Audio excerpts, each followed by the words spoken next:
What up, guys and fellow lovers of the cubic world? Welcome back to another Let's Play episode. That's right, we are back recording Let's Play episodes. And the reason it took me so long to record a Let's Play video again is because I've been dreading so much having to explore for the new things. Now, don't get me wrong, we have the armor trims, we've got the sniffer eggs and the pottery shirts. They are so cool, and I really want to go find them and get my hands on them. But that means going to very specific structures to look for them, and it doesn't guarantee, or well, at least not all of them are guaranteed to spawn in those structures, which means that I'm gonna have to go look for them, and I'm gonna have to increase my file size a lot by looking for those structures, and I really don't want to increase the file size of the world. So until I figure something out, I'm putting that on hold, really. Anyways, I found something better to do today, and it's actually something regarding the new upcoming update that I just heard about recently. But before we get into details about that, I finally built a new Shulker Farm, as you can see here. The old one that stopped working is a few hundred blocks that way. And I did this close so that I could bring in the new shulker to power up this one from the previous farm. And this is it. I think it turned out very well. Here's a little time lapse of the build. And by the way, this farm was not designed by me because I was working on one. I actually had some very good ideas figured out. But then, well, it was taking too long as well. But then I saw this one on YouTube and I loved it. It is so well thought, it is super productive, so easy to build, and the mechanics it uses are amazing. It's such a Minecraft engineering masterpiece, really. It was designed by Ending Credits. I'll leave their channel down in the description and up there in the info cards for you to check them out.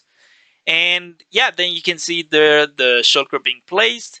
And also, originally I had used powder snow to kill the shulkers, but it was taking it too long, and the farm is so productive that I had to get myself some wither roses.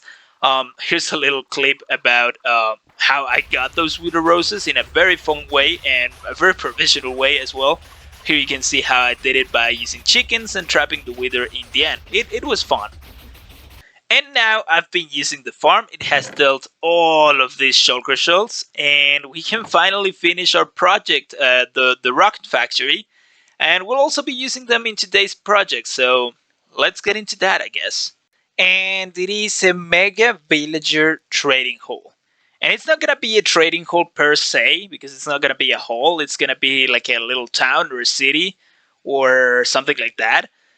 Because it's gonna be so massive. I wanna build a villager trading center, per se, with all of the villagers, all of them, the possible ones, and all of the automated systems. Now, I've done something similar in the past. I actually have a couple of videos on it on the channel, but never in survival, or, well, actually, I have in survival, but not with all of the functionalities completely. So I've come to this area and I found this massive area that is almost plain, and yeah, it has also a village right next to it. This is on loaded chunks, by the way, and it's not very far away from the mainland, from the jungle village, as you can see, a couple of thousand blocks. And yeah, I guess we can start building here. And well, I've worked some of the details in creative, and some of them are yet to be engineered per se. So I guess I'm gonna start with this, and let's see how it goes, guys. So apparently there's 11 villagers that we can use for a trading system, because we also have the wandering trader, which is kind of a villager, and then there's the nitwits, which are good for nothing basically. So it leaves us with the Fletcher, the librarians, the cauldron guys, the leather workers, sorry, the mason, and all of those type of villagers, which add up to 11. Which is perfect, because if you've played in Minecraft for a little while at least, you probably have noticed that it's better to have odd numbers when building than having even numbers. And we have 11 villagers, so that's perfect, because that allows us to center the thing with one block, which is perfect.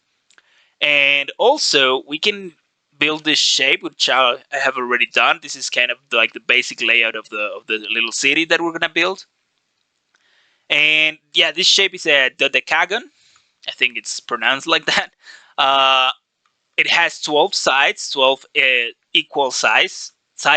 Sorry, and yeah, we can use one of each of the corners to place like a villager district, and we still have the 12th one for an entrance because we need to enter the place somewhere, right?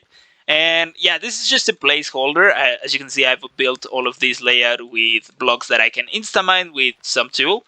And yeah, the entrance is gonna be probably changed when we have already started building the aesthetic part of it.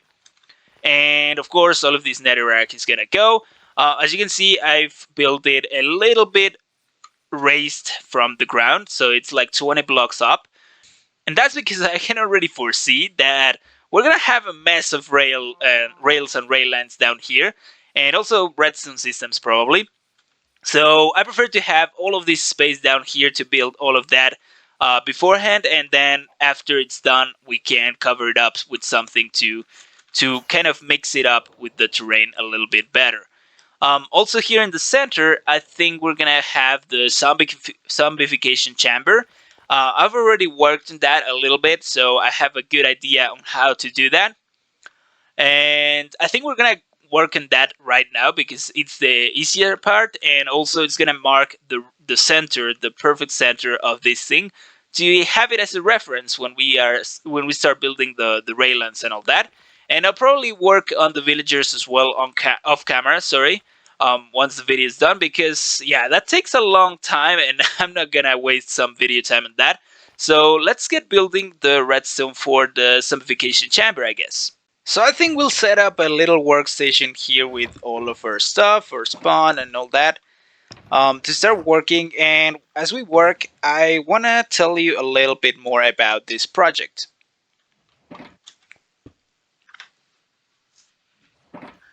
Some of the recent news from Mojang are that they are going to be updating the villagers.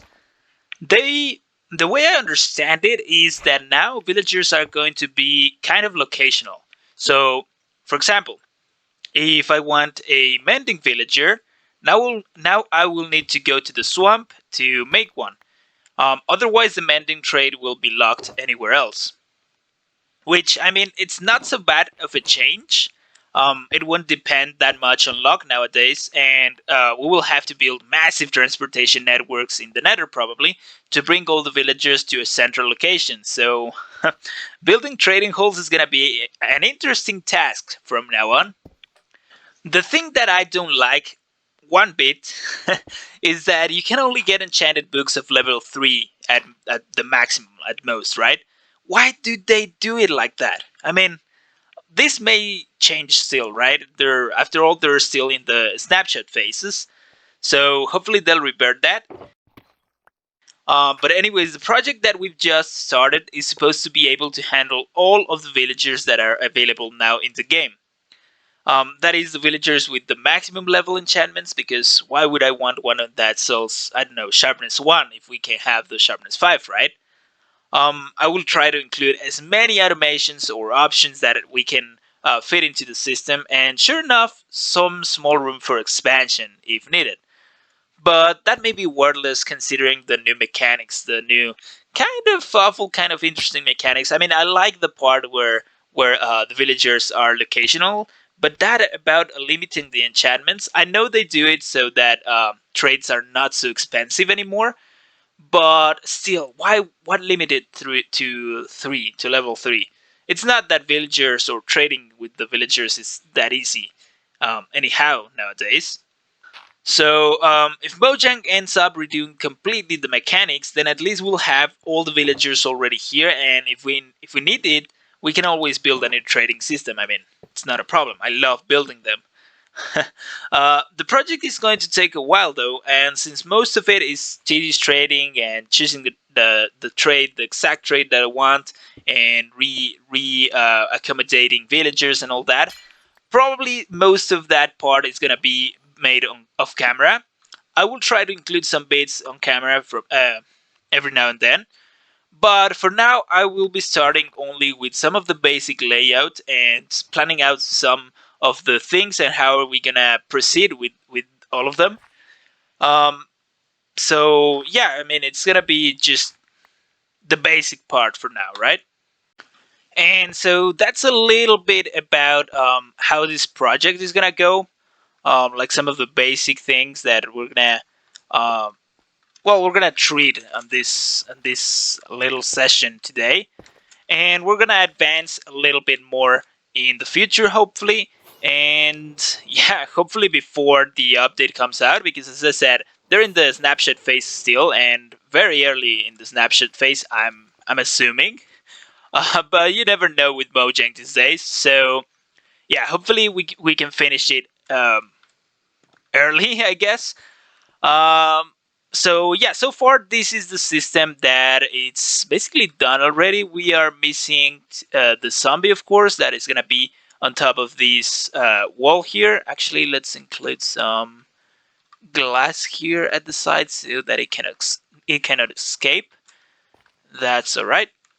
And I did bring a carved pumpkin, an oak boat, and an axe to give the zombie so that it can zombify the villagers a bit faster. So that's cool. So unfortunately, I am not able to show you this system working because, of course, we don't have a zombie. Oh, and we don't have villagers, and we don't have the rail lines already in place. So that means I'm gonna have to explain to you how it works, which is gonna be a tough task because a lot is happening in this little system. Now, the reason why I did it like this is because well, we have to be able to receive all of the villagers from all the 11 different districts into this rail line. So I try to make the rail line go the way the door is or the way the entrance is, because we're not gonna have any major systems in this line, which means that we can use it to merge all the other rail lines into here to send the villagers inside of the zombification chamber.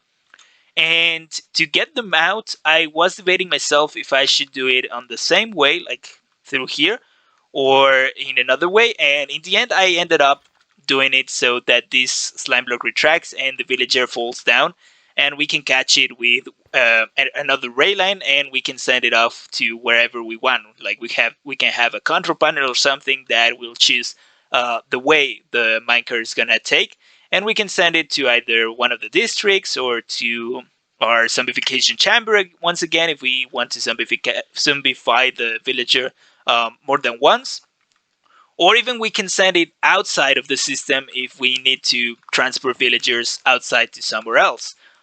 We could even set a portal to do that even if we need to, but we'll get into that like way later. I mean, not today, surely. So the way the system works is we have this centralized rail line that will receive the villager, and as you can see, if we send a minecart through it, it directly passes through the trapdoors, which is cool.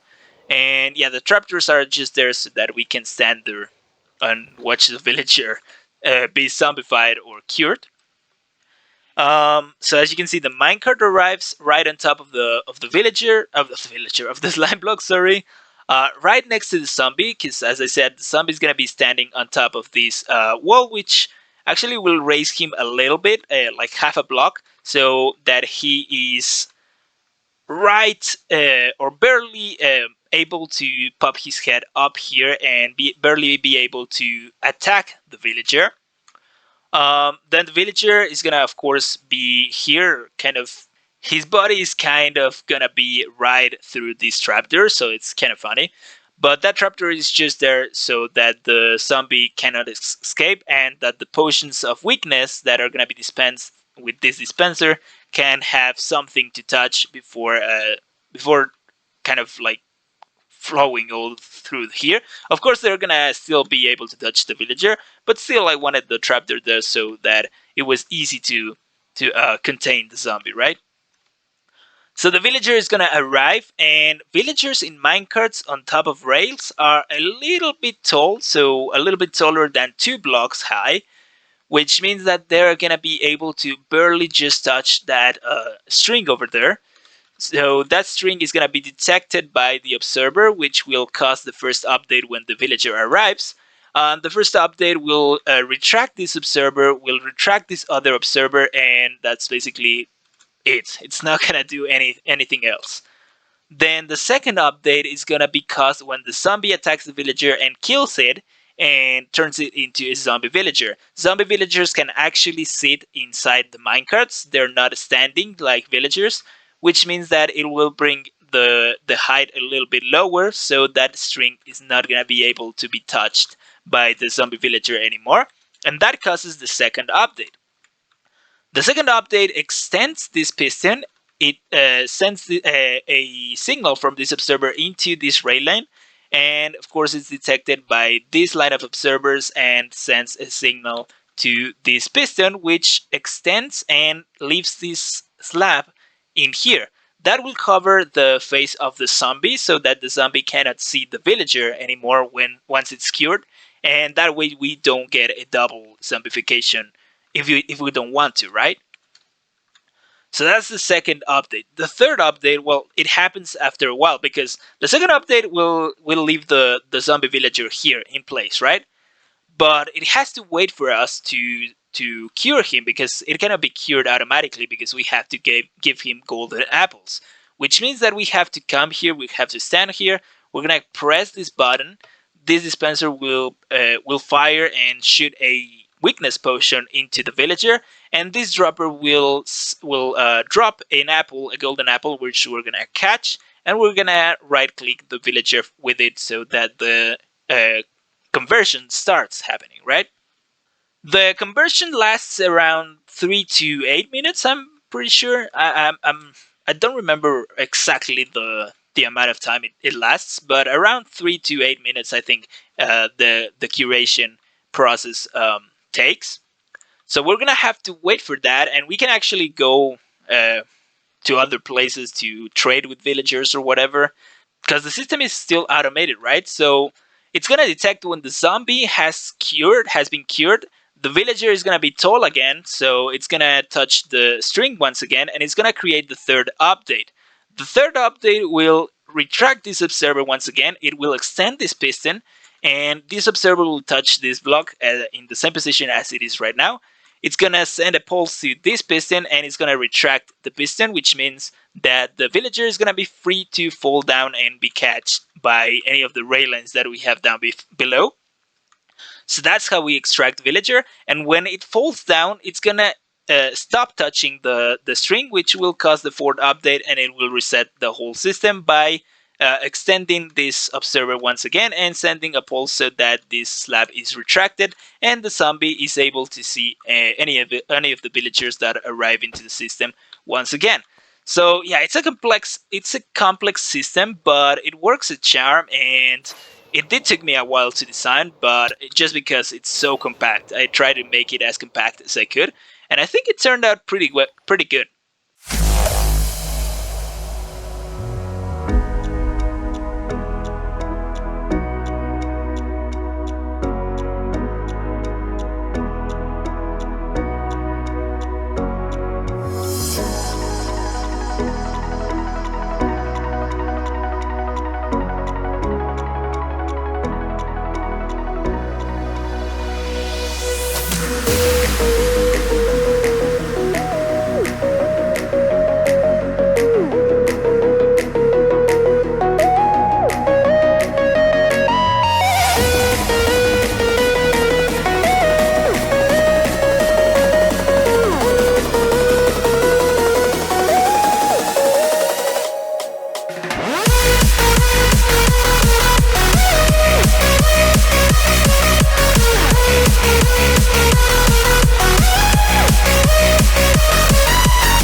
later, and we've got a zombie in the chamber here.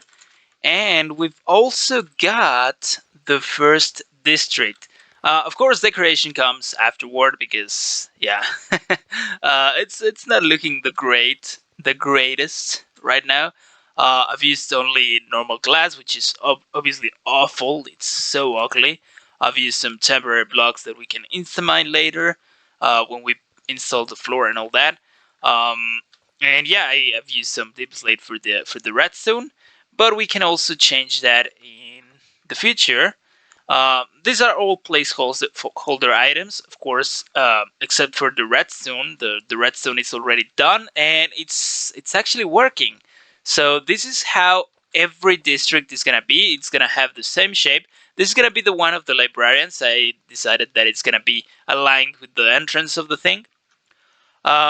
But each of the districts is going to be the same shape, the same size, and I've already kind of measured it, and I think we can fit all of the 11 districts in this thing with no problem. And as you can see, we have still a lot of space here in the middle to make railways, to make redstone system, to make storage rooms, maybe anything we want. We have all of this space here in the middle. And as you can see, this thing is, well, it doesn't look that massive if we are standing inside of it. But if we look at it from the top, it does look kind of big. And yeah, on its own, it could already be a complete villager trading hall, right? But of course, we're going to have 11 of these things. um, Also, these things have a capacity of 32 villagers. So 4 on this side, 4 on this side. So that's 8 on each module. We have 4 modules. 4 times 8, that's 32. And yeah, well, that should be enough to have all of the librarians that we want. And of course, the rest of the villagers, we don't really need 32 farmers, 32 fletchers, and 32 cartographers, for example. But still, it's good to have space for more villagers, right? Um, Also, I'm completely out of redstone once again. I had a lot of redstone from the raid farm, but not anymore, guys. This thing is so expensive because of the observers mostly. But yeah, we also have some redstone blocks, some redstone torches and stuff. So it's a lot of redstone that, yeah, in the end, it drained me completely out. But I'm very happy with it, and the way it works is we have a few systems all tucked together into some cells for the villagers. So first of all, I decided to do the cells 3 tall because that gives us a bit of space. Then we have the detector system that I've used a ton of times with the string. It detects when villagers are in the cells and when they're not. Also, as I said, this system is gonna be able to well, to move the villagers to wherever we want. We don't have to kind of put them in order. We can select, well, the villager that is on that cell. I want it on this cell, so let's move it directly. It doesn't matter that the rest of the cells are empty because by default these cells are not accepting villagers, which is the lamp turned on meaning. So if we do this, the lamp turns off, and that means it's accepting villagers. It means the cell is empty and ready to receive a villager. When it receives a villager, then the lamp will turn off. And yeah, that's basically the way we are gonna be able to kind of move the villagers around the system. The next thing we have is, of course, the system to get the villagers out of their cells to zombify them again, or to move them to other cell, or just to dispose them, because yeah, that's also needed.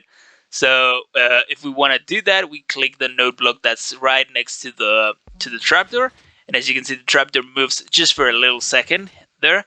The villager will fall down and will land on a rail because all of these villagers are going to be standing in a minecart, or are going to be sitting in a minecart inside of their cells. And yeah, if we want to place their workstation, we can just do this. This space opens up, and there we can place a workstation for the villagers.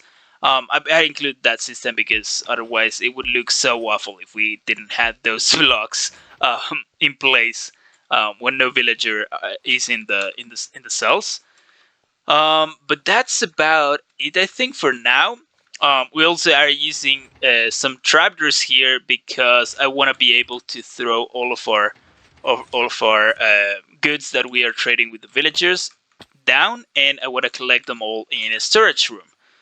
But yeah, that's basically it. I guess I will start breeding, and oh, we have to make the breeder as well. I had an idea for the breeder, and I think I'm gonna put it up there in the sky. And I'm gonna toss the villagers down whenever we need them. That's gonna be fun. But yeah, that's for the next episode probably because we are completely out of time and I'm completely tired. It was a lot of building. It was a lot of redstone designing, a lot of redstone uh, building in survival, a lot of resource gathering because I didn't have any glass, so I had to buy all of that glass from villagers. I had to craft all of the deep slate. I had to craft all of the redstone lamps. My redstone, as I said, is completely drained out. I don't have any more redstone. So yeah, I'm very tired, guys, and I really want to get this episode out. So yeah, it's good to be back in the Let's Play, and hopefully we can keep up this well with this schedule of one video a week. But it's very tough, and I'm just about to get back to classes. Actually, this is probably my last week of vacation period, so it's gonna be tough. It's gonna be tough. But anyways, guys, thank you so much for watching. If you liked what we did here today, and if you have any suggestions, please hit the thumbs up and leave a comment with your suggestions, questions, I don't know, comments in general.